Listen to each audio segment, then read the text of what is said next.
This campaign isn't just about getting the debt down. It's about doing it in the right way. I put forward a specific $4 trillion deficit reduction plan. I want to lower spending and encourage economic growth at the same time. Both sides are really talking about this issue, and that's incredibly important, and we need to continue to beat the drum to ensure that this remains the central issue in the campaign. I think it's not just an economic issue. I think it's a moral issue.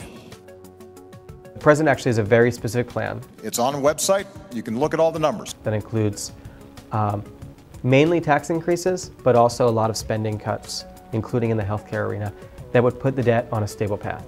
The president believes that growing inequality is a serious problem, and we need to ask people at the very top to contribute more. And those of us who have done extraordinarily well because of this magnificent country that we live in, that we can afford to do a little bit more. The two knocks in the president's plan, I think, are one, the way he gets the tax increases are both politically tough and also not the best way to do it. So a lot of his tax increases coming from just raising rates. And we talked about before, the best way to get revenue is actually from closing deductions. It's also unlikely that Republicans, the other side, is going to accept raising rates. I think the other problem with the president's plan is that it really just doesn't go far enough. It does stabilize the debt, which is a big improvement, but at a very high level and just barely. It's not on this clear downward path. It kind of looks like this. And then as soon as the decade ends, it kind of starts rising again.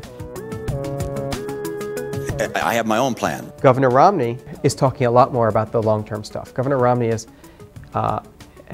talked a lot about how we can actually reform Medicare and Social Security over the long run. I think it's frankly not moral for my generation to keep spending massively more than we take in, knowing those burdens are going to be passed on to the next generation. He is a lot less specific in the short term, and particularly in the areas where there is pain. So the largest example is Governor Romney's tax plan. Governor Romney says he wants revenue neutral tax reform. What we really need is revenue positive, so revenue neutral is not ideal.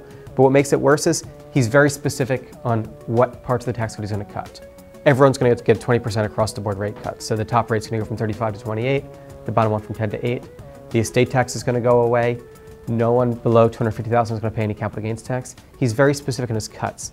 He says he's going to pay for those cuts with base broadening by getting rid of deductions. He hasn't named a single one. That's a concern, because it's really easy to talk about the sweetener and really hard to talk about the pain. So that's a concern. In terms of defense, President Obama has called for continuing the cuts that were agreed to last year as part of the Budget Control Act. Governor Romney, on the other hand, has called for reversing those cuts and, in fact, increasing defense spending. The result of that makes the rest of his job tougher, because the more money we're spending on defense, the more we have to cut elsewhere to make our debt numbers work.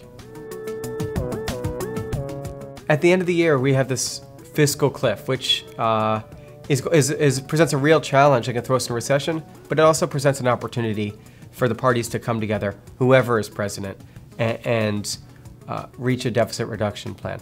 That's going to require support from the public. That's going to require support from Congress. That's going to require leadership in Congress and the president and Governor Romney all hearing this is the #1 priority. This is the top economic issue of this country, and we need to solve it.